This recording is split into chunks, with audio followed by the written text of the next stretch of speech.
Well, thank you, everyone, and welcome to Ben. So, as we briefly discussed before, I've never actually physically met Ben, but seen his activity online, and Ben has started up I guess, a bit like a SIG group at Melbourne around immersive reality, and it's been great to see some of the projects that he's been doing. So, really looking forward to hearing more about it. So, over to you, Ben.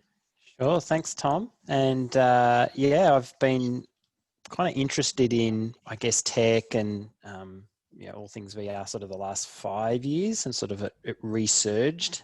Prior to that, I studied music at the university, but I've been mainly working in film and television for about 20 years, and then came back to the uni about 10 years ago to work within the video and media production department. So my current role, of which I've been in for a year, is assisting with integrating VR in teaching and research.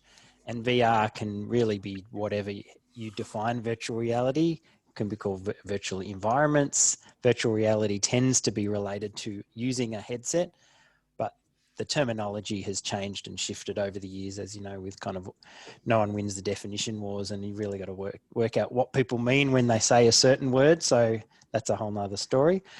But we have a VR lab that we allow staff and students to be able to test the technology, and for a lot of people, it's the first time they've tried a headset. Challenging now because we're in COVID world, so we don't have access to the physical lab anymore. But we're continuing as much as we can with things online.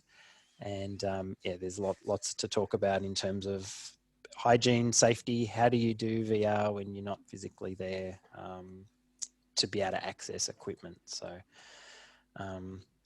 some of the things we have been doing is working with artists who create immersive artwork. So in a spatial world, you can paint using there's a program called Tilt Brush that allows you to essentially grab a controller, which works as a digital paintbrush, and create an artwork that you can walk around, so much like light painting.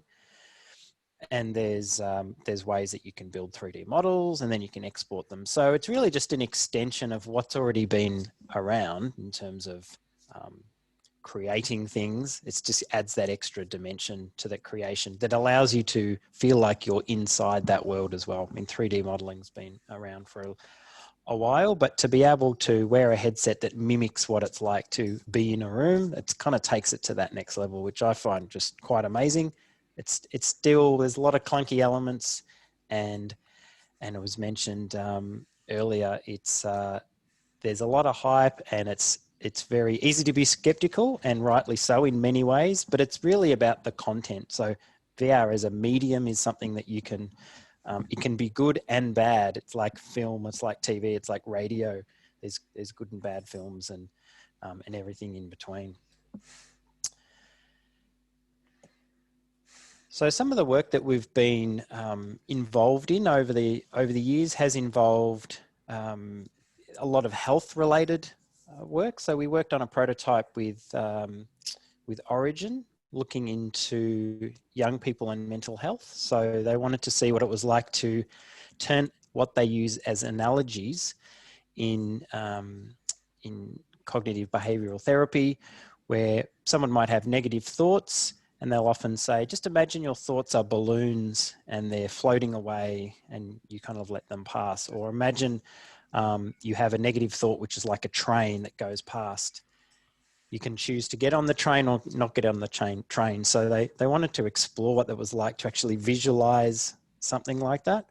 And so we built some prototypes to expand that out. Never quite got into a trial phase. There's lots of challenges with getting ethics up, and just creating the content was really difficult too, because at the university, we don't have a ready-made swag of Unity developers and 3D artists. So actually making content's very challenging too. And that's something that, many of you may have faced with content creation, whether you outsource or can you create it in-house. But that was a really good exercise in seeing what's possible from that point of view. In our science area, there's prac studies that have 2,000 students. First year biology, for example, they learn how to learn about cell biology. So there was a VR application called the Body VR that students would go on within this first year class, and it's about a 5-minute tour during their prac where they're cutting up leaves and cutting up mice and looking at cells. 2 of them at a time would come out, try the VR experience, see what it was like, and then go back to their prac. So it was integrating this VR experience within the prac study. Required extra tutors to be involved. I was there to help set it up. Took a lot of effort from that point of view, but the student feedback was great. They said, this is fantastic. Why can't everything be in VR, not like a textbook? And the first year coordinator of that class, Dawn Gleason, she saw this at a conference once and said, can we bring this back and get these students to see it? Because it showed dynamically what happens inside a cell, how the things move around. It gives someone that sense of being there, a bit like those movies where you going inside the human body. For someone like me, I've never studied biology, never had an interest in it. I actually think I know more about the concepts of biology than a lot of the other science subjects that I studied at school, just from seeing a lot of these visualizations. So it's really about visualizing and kind of getting that knowledge sort of embedded into you, which is really powerful. From a VR development point of view, we really look at third-party apps and how we can use what's already been created and then integrate that into development. Because to build things from scratch takes a long time, challenges with getting people involved. So Mozilla Hubs is a web-based platform which works in 2D and 3D and VR. And so if you've got a headset, you can be inside of a world. If you don't, you can still use it from a computer. So it's a bit like Second Life in that concept, but it allows you to access it from many different platforms. So that's been something that we've really focused on, just to try and get research done using platforms that already exist, because you can be in development hell for many years just trying to build something and not actually get around to doing the thing that you were trying to do. So that's something that we've been working on. Is anyone here sort of been into Mozilla Hubs or used any of these platforms? I'm seeing a few nods. Yes, I'm sure a number of you were probably involved in Second Life in some way. Had a look at it. There's still some Second Life worlds still going as well. Pros and cons, of course, with all of that. With Mozilla Hubs, we recently built out a university gallery, you could call it. There's a conference that happens, there's been 2 now that Griffith Uni ran, which was called A New Reality. And we contacted faculties around the uni and said, hey, if you've got some 3D content, can we use it and put it inside this virtual gallery? And it allowed people during the conference would enter the Mozilla Hubs world just via the web URL. And as avatars, they could walk around, see the 3D models, interact with them if they had a VR controller, and read some of the content about them. So we kind of built it as like it was you going to a gallery, and that actually worked pretty well. It took less than a day to put together. We had the team in Griffith helping us kind of compile it. We just sent them the 3D models. So at the university, we've got a lot of 3D models. We've got a lot of expertise in that area. We don't have a lot of expertise in building a world out.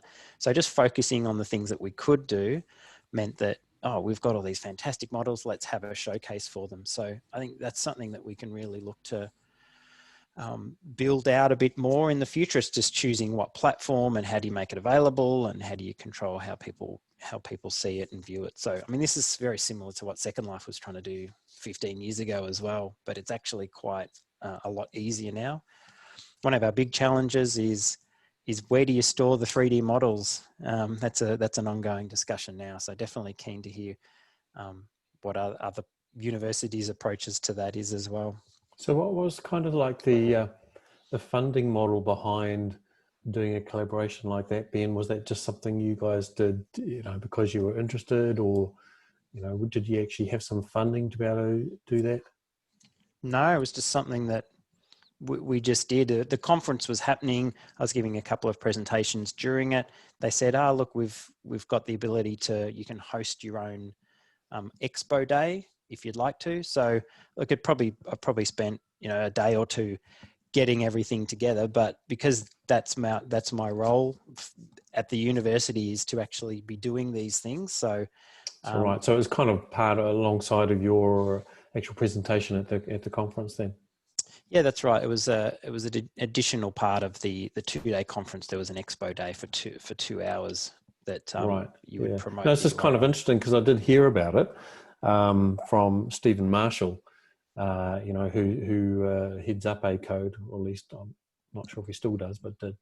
But I wasn't aware of Melbourne's involvement in that, and that it was you guys who actually designed it. So it's really interesting. Yeah, it was all very last minute too. So it only came together really a couple of days beforehand, once we got everything on board, because it was a fairly new thing for us to bring in. But about 5 or 6 unis did build a world for that. I mean, the tricky thing is, I've come from a video media production background, so learning about 3D objects and spatial is very new. And I thought HD standards and audio codecs and video codecs were challenging. Just try working in the world of 3D models. It's just as And then challenging. spatial audio as well. So yeah. I Yep. think that's one of the benefits of something like Hubs, is it does support spatial audio, so you get that sense of, you know, where you are, you hear different things in the space. Yeah, and it's great that a lot of these 3D worlds do support that ability to, you hear something and it's there.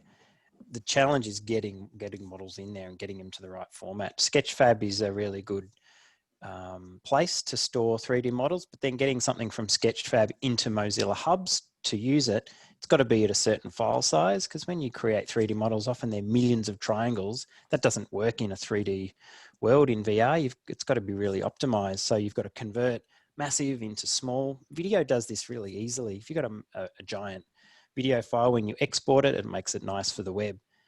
3D models, it's just the workflow is not as intuitive. So you've really got to kind of know what you're doing, and people are trying to work on it and solve it. And there's probably workarounds, but it's still challenging for people Cool. to do that. The work I've been focused on the last few years has been with working with Jeanette Tamplin, who's a music therapist, and she came to us, it was 2015, and said, look, we have people, spinal cord injury patients who are at home, and it takes them a long time to get into the clinic to do music therapy sessions, and that helps them with their breathing and their muscular work when they're singing online. So she said, can we sing over the internet and run our sessions that way? And initially it was kind of like, oh, I'm not sure if you can do that. I've never tried singing on the internet with anyone before, but I don't think so, but we'll look into it. And 5 years later, we're still working on it, but we have been able to build, we built a VR prototype in conjunction with an online singing platform. And we found that people quite enjoyed the experience in terms of you wearing a VR headset. It felt like a mask. So people were less inhibited to sing in virtual reality. The networked audio side of things was a really interesting aspect for me with a musical background. The fact that you can sing online in real time with other people, provided that they're within a certain geographical distance, but you can kind of do it up to about 500 kilometers and still feel like you're in the same room. So there's huge technical challenges with that. So they're the fun projects to work on. Something that you think's impossible, you go, no, I just don't think that's possible. And then when you find out that there are ways around that, that's the things that I really enjoy working on. What is VR useful for? There are some things it's good for and some things it's terrible for. There's researchers, Jeremy Bailenson from Stanford, he's been doing this for a while. And he says, if we end up just doing emails in virtual reality, then we've done something wrong. And that's absolutely true. So even running conferences online, there's been a number of in VR. And a lot of the time you're just looking at a PowerPoint slide and an avatar on a stage, and you kind of go, oh, it's not really useful. And it's kind of true. But the things that work in a spatial environment are things like networking. Zoom's difficult at the moment to do that kind of activity. Like, it's hard for you to have conversations amongst yourself while I'm presenting or doing other things. It's very one-to-many. But with a spatial platform, you're able to walk around rooms, and you can you can kind of have interactions that are a little bit more natural in a virtual space. So we know that's that kind of thing works, but you really have to think about what you're doing, much like with events now that are running online. What's the best platform for it? Should you really have a Q&A section? Should it be pre-recorded? Is it better just to upload a video? So it's very imperative to think about all of these things as well. Has anyone attended any of like a conference online that's been kind of in a virtual platform like this, that's sort of not Zoom?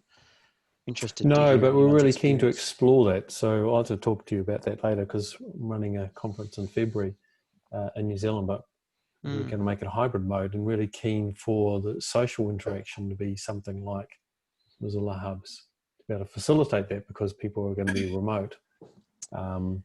And it seems like something that is actually useful for the technology. You know, as you were saying, just sitting in front of a PowerPoint inside a VR environment just doesn't make sense to me. And which is why a lot of the examples I saw of Second Life were just like, why? It just didn't make sense to me. And it just, there was no added value. You know, there was nothing specific to that format, but something bringing the social to, you know, distributed remote, you know, connection over the internet kind of does make sense. So, you know, how to go about doing that is probably the next thing. But really keen to sort of talk to you about that.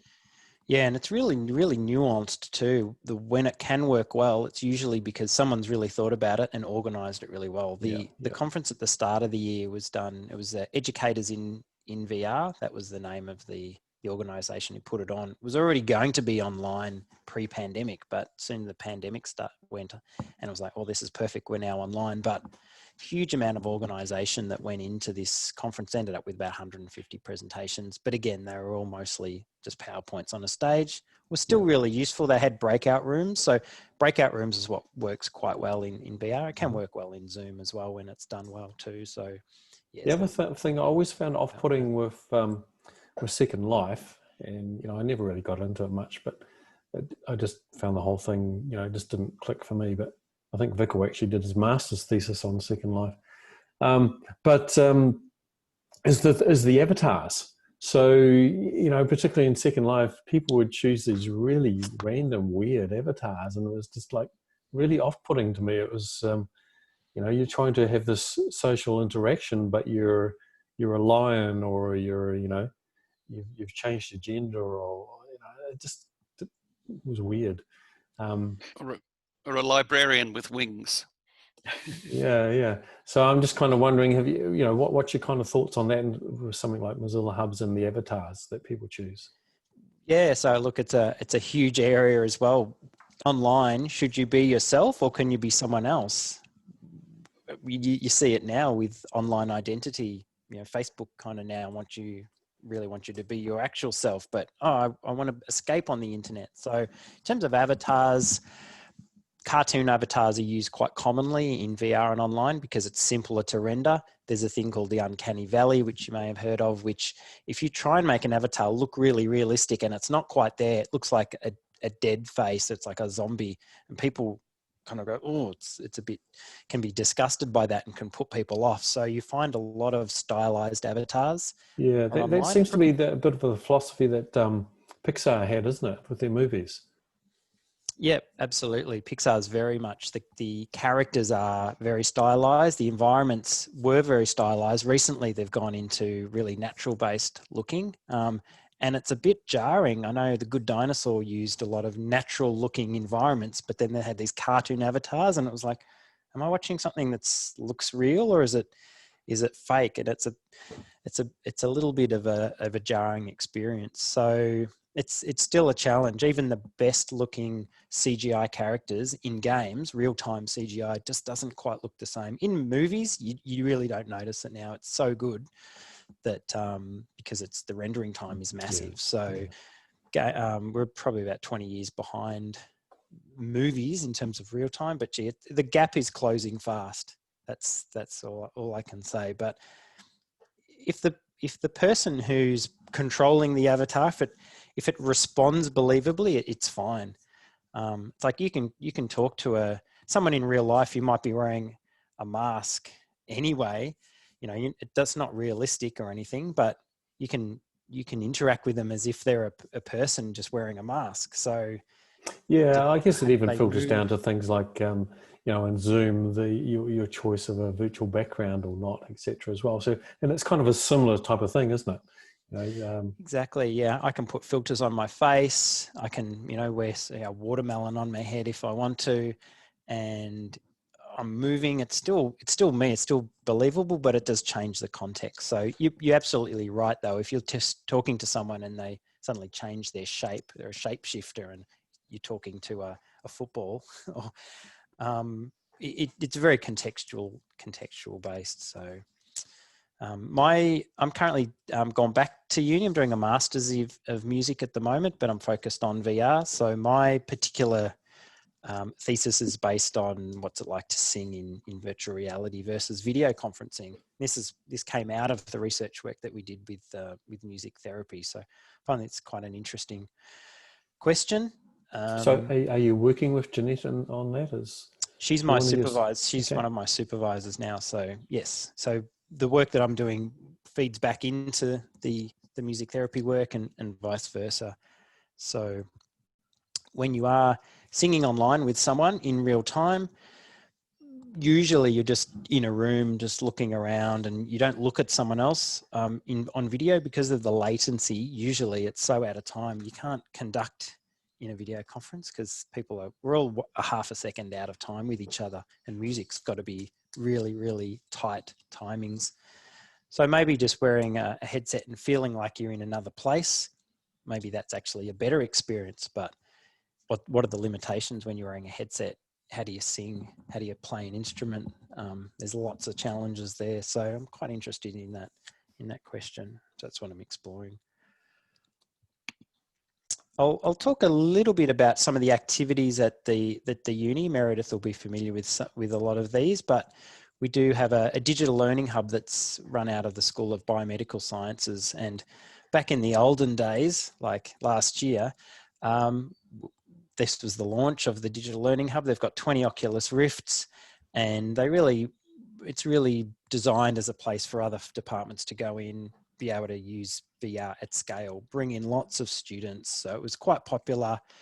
Now, not so much, but they're still building things online for students. We're not sure how that's going to pan out once we go back. What's how do you clean the headsets? There's lots of questions about that. But one of the big projects that they were building was a virtual heart. So having students come in, put on the headset, play with a virtual heart, turn the layers on and off, see how it beats, have it anatomically correct, was something that is not so sort of prevalent in books or even the 2D. It does work in 2D, but giving students a bit more of an embodied experience was something they were keen to do. And that was all using Unity. They've got their own team to help build that out. And they also run workshops within the digital learning hub. So team building skills using this bomb defusal program. They've got visiting Egyptian tombs. That was part of the art, some arts subjects, I believe, Meredith, wasn't it, that came in and students were able to explore these really amazing photogrammetry tombs. So these are all third-party apps that you buy online, part of the store. And the Richie's Plank experience, where you can walk the plank in VR and test your fear of heights. It's one of the more popular VR ones, and that's the one that gives people the sweats. So was that actually developed by the Digital Learning Hub, or was that an environment that was pre-existing? No, that's pre-existing. So that's a game developed by Australian company in Brisbane, husband and wife team, I think, built that one, and it's been around for a while. That concept of a virtual plank, and just seeing what people's responses are in VR, because I would hate it. The big thing is that people, it's not real, but the reactions people have, and they've got the headset on, some people just cannot walk across the plank, even though they know they're in a lab space, but they're seeing this plank and this massive drop. And there's this, oh, hang on, the brain's going, no, what if it is real? It might be. We actually don't trust we trust more what we hear than what we see. And it really shows up that even if you know you're in a safe place, if you're if you're kind of seeing that, you're like, oh, it's a bit awkward. So it's a really fascinating one. They run research projects around that whole experience, comparing what people's reactions are at a height compared to going to Eureka Tower, and they found that people were getting more. There was more like people were sweating more, and their heart rates were more in the VR experience than actually in real life. So it does show you that it can be quite powerful. Yeah, we've done a little bit of work around triangulating sort of subjective feedback in VR with biometrics. Yeah, really interesting to see the correlation and the stress that can be induced in a virtual environment. Yeah, absolutely. So as you can see, they do have capacity to do large cohorts of students, and great for research projects as well. So yeah, just a couple more projects, and that I'll show you. Our vet science team. So Stuart Barber uses 360 cameras to do virtual farm tours. So taking 360 photos at various times of the year, is able to give students a virtual farm tour where they can go online and see what it's like, because it's very expensive to ship students up to the farm regularly. So Stuart's been working in that area for quite a while, and is our go-to person for 360 cameras. The cost of 360 cameras has come down considerably over the last few years, and the quality has gone considerably up. When they first came out, they were quite horrible, but now it's at a price point that, for under $1,000 you can get some quite amazing resolution now, and the headsets are much better resolution. So with that match, 360 is actually quite accessible, and now that people are at home, no one's got really a lot of access to headsets, having 360 video or photos on a computer screen, I think can work quite well. It's actually a lot less nauseating too, because 360 video and photos in a headset can get a bit nauseous. And of course, arts. Meredith could probably talk to this a lot more, but a lot of activities going on in the artsy teaching unit. Certainly with a lot of 360 and a lot of a bit of photogrammetry work and 3D models. So huge amounts of visualization going on there too. So just wrapping up, my main focus is really to try and bring the university community together, just to get everyone on the same page, up to speed with where we're at with these types of things, and really trying to build up a community. It's never really in anyone's job description to do that, but I think it's one of the most important things to really upskill and lift the boats, so that everyone knows who's doing what and we can all learn off each other. And finally, how do you clean headsets? There's a few UV type approaches. These things are like $1,500–$2,000 for a box. So when we're not kind of going down that path yet, but we do need to look at all of the options about how do you make it safe in a COVID world with the use of shared equipment. It was an issue before COVID anyway. Some people wouldn't want to wear a headset because you're putting it on your face, and so it's even more an issue now. So lots to talk about in that area. So thanks for listening, and yeah, happy to talk a bit more. And yeah, it kind of seems like, the way to make it work in the age of COVID-19 is for users to own their own headset, and it does seem that it's becoming a bit more achievable with, say, the Quest 2, where the quality is getting to an affordable price point for individual ownership, possibly. Yeah, the Quest 2 looks great. The huge challenge is it requires a Facebook login to work, and at the university we can't force students to have Facebook. Most students do, and they have groups, but it's certainly the approach that we have our own LMS. It's all university authenticated. If you want to use a Quest 2, it's got to be logged in with a Facebook account. So whether that's the lab account, whether we can set up a specific Facebook account for the lab, can you have 20 students sharing one account on Facebook for a Quest? There's so many questions, so we're definitely looking at for me, that's a huge turn off as well, because I'm pretty adverse to Facebook.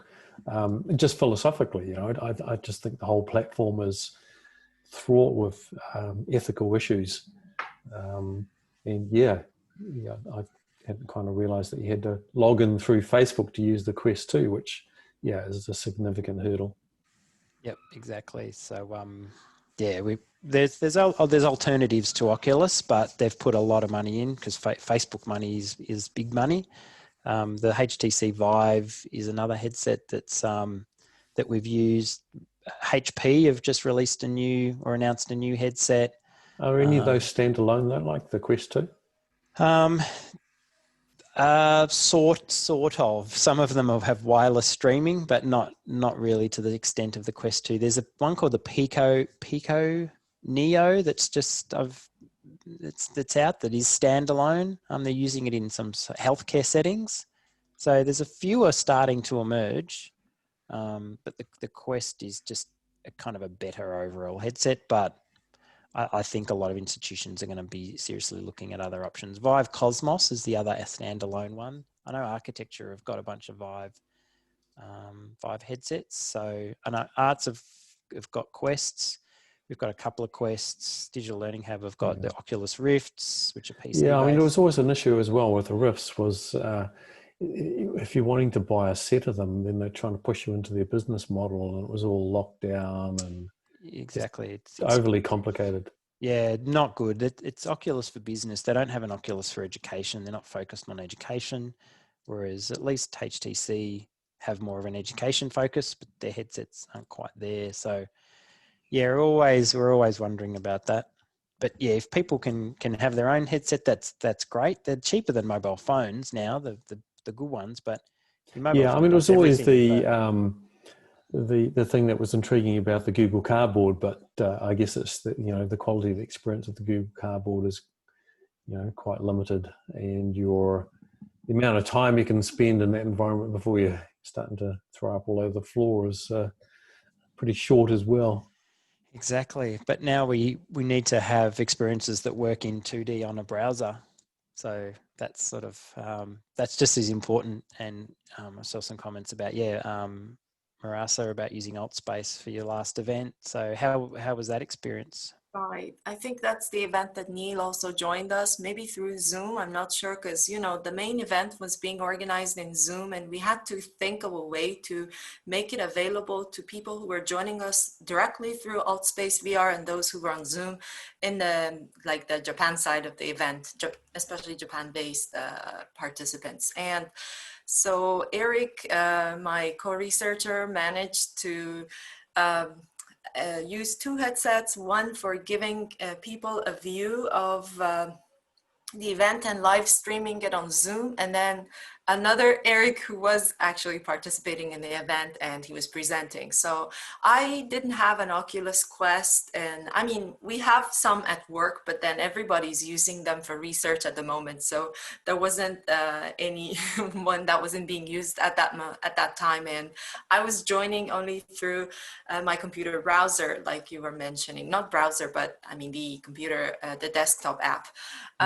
But it's never as natural and as doesn't feel so real like the way that when you're wearing an HMD or VR headset does. So definitely I felt like I wasn't up to speed with the rest of the presenters, especially in terms of using my hands, because I didn't have any controllers, but everybody did, and they were doing all these gestures, high five and everything, and all those kinds of interactions that you would have similar to what you would have in face-to-face events. Yep, so that was my first experience in AltSpace VR, but I'm looking into it. Hopefully, if I have more time, I'm interested in playing around with it and seeing how it works. And hopefully, as we move on, as you said, like HMDs or headsets are getting cheaper and cheaper. Maybe, hopefully, in the near future, everybody will be having one, and will be kind of just having it like a smartphone, like we do now. Yeah, So, I'm not convinced. I mean, that's what Mark Zuckerberg tries to tell everyone, that everyone's going to be sitting on the train with their VR headsets. But it's a bit dystopian, It's kind of like, why? Although I don't think he's necessarily espouse that. I think a lot of stock media files, you see people in headsets out and about doing this. That's completely not a good use case. But definitely, Facebook wants you in VR because they're getting all the analytics, and who knows what ads are going to look like in there. But I've heard it also talked about VR's a bit like a toaster. It's something that you might have, but you're just not going to use it every day. It's good for some things and not. But unfortunately, a lot of things get shoehorned into VR because it's this fancy new platform. It's like, hey, check out your email in VR, but hang on, no, it's easier to do it on a screen. So yeah, unfortunately, we'll see the best and the worst of it. Like any new media, I often joke that as soon as a new media comes out, first thing you see is someone playing solitaire on it, the card game. It's Oh yeah, well yeah. The other example I saw the other day was playing ping pong in VR. So you got these two people in a room playing virtual ping pong. But once again, my question is why? Why not just put a table tennis table up and play real ping pong? Well, I guess not everyone has the space. Those games are actually quite fun. They were standing in the same space that you would have for a table. Well, yeah, that's yeah. There's some issues there. It's probably with the marketing of it. But a lot of those social games are quite fun. I mean, my kids play Minecraft and Roblox a lot, and it's more about connecting with someone else.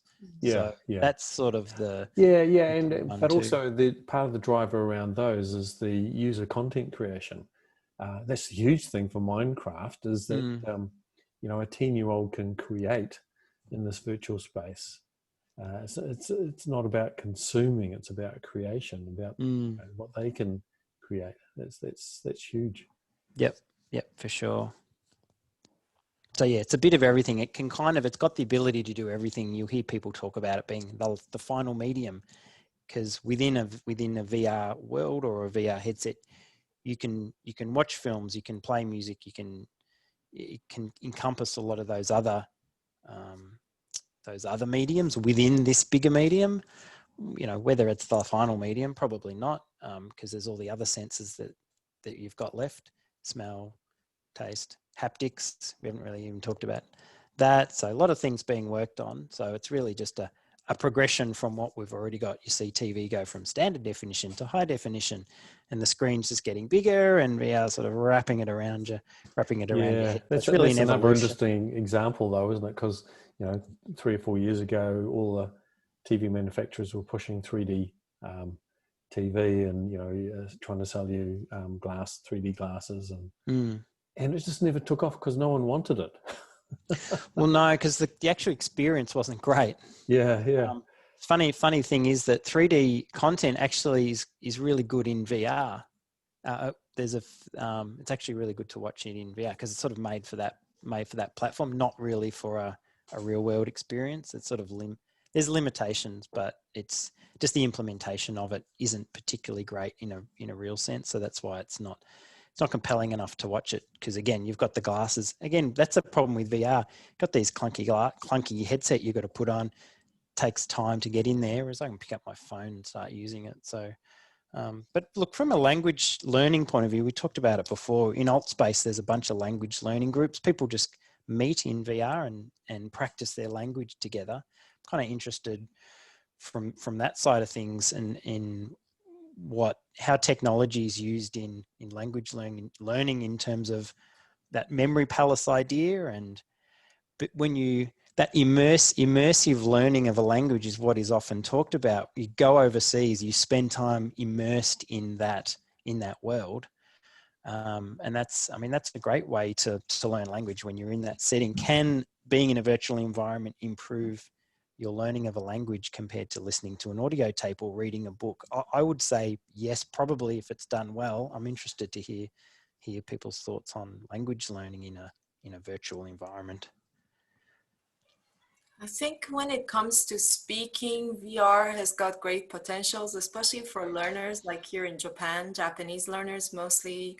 There's a high affective filter, so they don't feel comfortable communicating in person, or they feel if they make mistakes, they're going to make themselves embarrassed in front of people. So in those cases, I see VR has got great potential for such group of learners, especially in a foreign language environment where people are not used to using English for daily communication, and they only use it very briefly during class hours, if they ever get to use it. I mean, if they happen to have teachers, especially sharing their first language, who mostly use Japanese or some other shared language to talk about their target language and not really practice using it.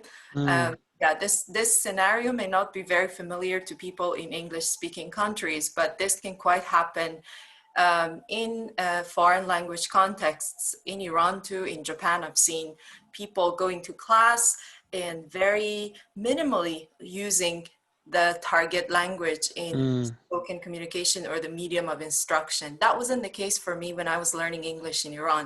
Luckily, I had teachers who immersed me at least within the classroom time in the target language, but this doesn't always happen. So it means that people get very few chances to practice their language, and then this creates this huge affective filter for them. They don't feel comfortable stepping out of their comfort zone and starting to speak in a second language.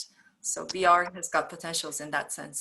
Yeah, and not necessarily even sort of VR, but the ability for the computer to hear what you're saying, give you feedback, is that right, is it not, and tell you if you're wrong. That's what Mondly has done. And Yeah. Meredith, I think we were chatting with French studies at Melbourne Uni. They're really interested to try and engage their students a bit more, and were looking to us to say, is there anything out there that you can practice your talking and get feedback? Because one teacher to hundreds of students, you're just not getting enough talking time. So that's an app that we did play around with, and I didn't mind the potential of it.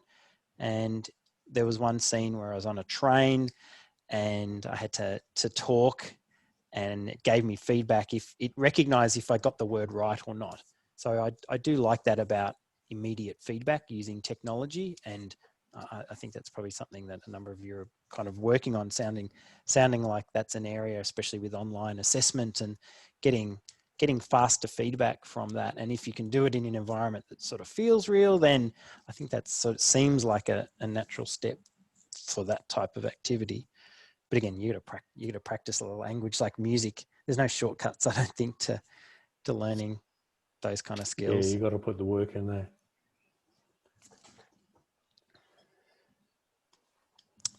I'm interested in your thoughts, Tom and Neil, in terms of, I don't know, VR in general, or this type of activity, how it relates to what you're doing or your experience with this sort of thing.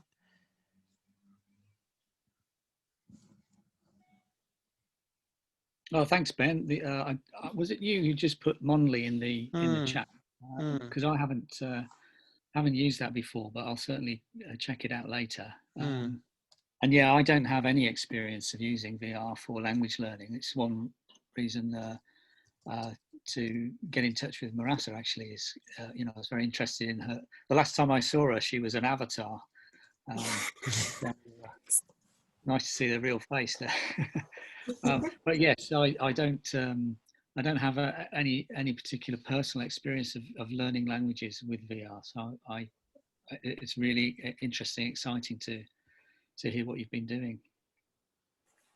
Yep, I'll put another link. So there's a guy who I've spoken to a few times, Michael McDonald. He runs a company, and he's basically doing a lot of language teaching in VR. So I guess it's certainly an area people are looking into. And yeah, I thought that example of the reading the hieroglyphs in the tomb was really good. I thought that was actually a really authentic use of virtual reality in language learning. So more examples like that, where you actually it's an authentic learning environment that you're actually putting the students into. I think this is a powerful way of language learning.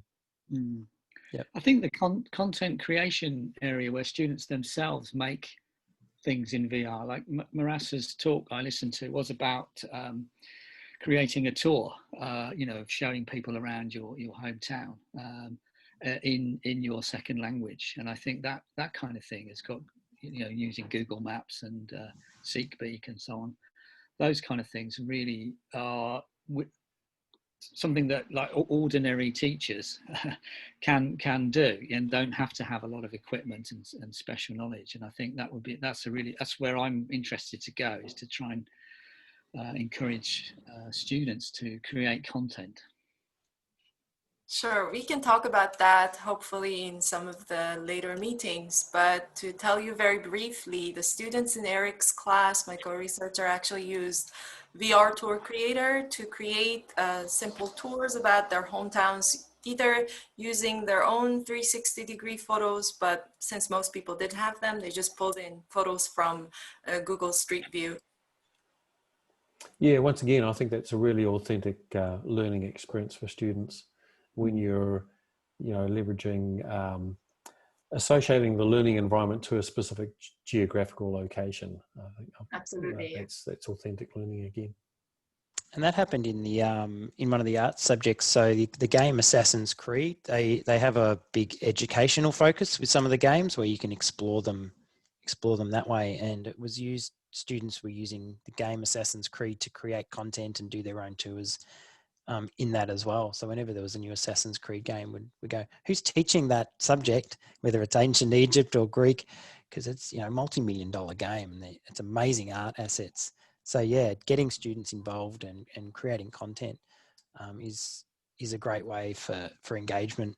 And the students coming through now, they've grown up on Minecraft. So to go from a really media-rich and art-rich world to then at uni where it's often sort of not embracing that, I think using those tools that people are familiar with that was really part of the important. appeal for me for exploring Mozilla Hubs, because the content creation within Mozilla Hubs is really, really simple too. It's effectively, if you can do it in Minecraft, you can do it in Mozilla Hubs as well and build your own world to explore. Yep, absolutely. And I think we need to kind of keep looking at all of those options as they come up for just easy creation. Doesn't require massive project grants to get running, and just kind of use the tools that are out there is really the key thing for us to look at. And that's worked so far. There's still a huge amount that can be done though. Hey, well, thank you, Ben. It's been really interesting. Had some really interesting questions and discussion, and it's been great to see various projects you've been involved in, and for me actually to start making those links between who you're working with across the university, etc. Because being remote and virtual, it's really hard to see how those connections are working. But it was great to see that in your presentation. So thank you very much. Yeah, great. Well, thanks for having me along, and yeah, thanks for all the questions and the discussion. Thanks, everyone. It's been a great meeting. Yeah, I'm looking forward to hopefully joining you in the future too. Great. See you all. Thanks. All right, thanks. Bye-bye.